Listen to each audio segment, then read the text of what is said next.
ఓ దిక్కు కల్తీ ఫుడ్డుల పేరు పోయి హైదరాబాద్ పతర పల్సగా అయితుందని నెత్తి కొట్టుకుంటుంటే ఇంకో దిక్కు కొట్టగూడని కొన్ని కొత్త ముచ్చట్లల్లా కొత్త కొత్త రికార్డులు కొడుతుంది మన భాగ్యనగరం.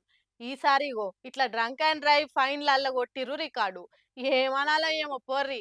డ్రంక్ అండ్ డ్రైవ్‌లు పెట్టి ఫైన్‌లేసో, కేసులు రాసో పబ్లిక్‌కు భయం పుట్టిద్దామనుకుంటే ఏడ తాగి పోలీసులకు దొరకకుంటే ఎట్లా పోవాలని ఆలోచన చేసేటోళ్ళే గాని, తాగకుంటా బండి నడపొద్దన్న ఆలోచన లేకుండా అయితురు కొందరు. ఈ ఏడాది సాలైన నాటి సంది ఒక్క హైదరాబాద్‌నే 53,234 డ్రంక్ అండ్ డ్రైవ్ కేసులు బుక్ అయినాయని చెప్పి ట్రాఫిక్ పోలీసోళ్ళు. జనవరి 1, 2024 వచ్చిన రికార్డులను బట్టి మందు తాగి బండ్లు నడుపుకుంటా దొరికి మొత్తం 53,234 కేసులు బుక్ అయినాయట.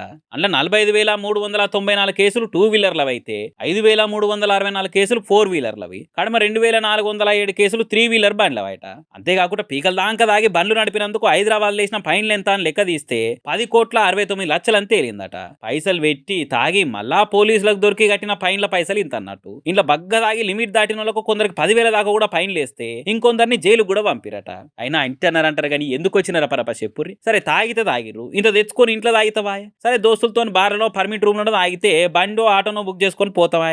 తప్పదాగి బండ్లు బయటికి తీస్తే ఎవరికి గుద్దినా ఏడవడ్డా పానాలకు పరిశానే. అయ్యో ఎట్లా పడ్డావు అని అడిగితే ఎవరికైనా చెప్పుకున్నా సిగ్గుపోతుంది.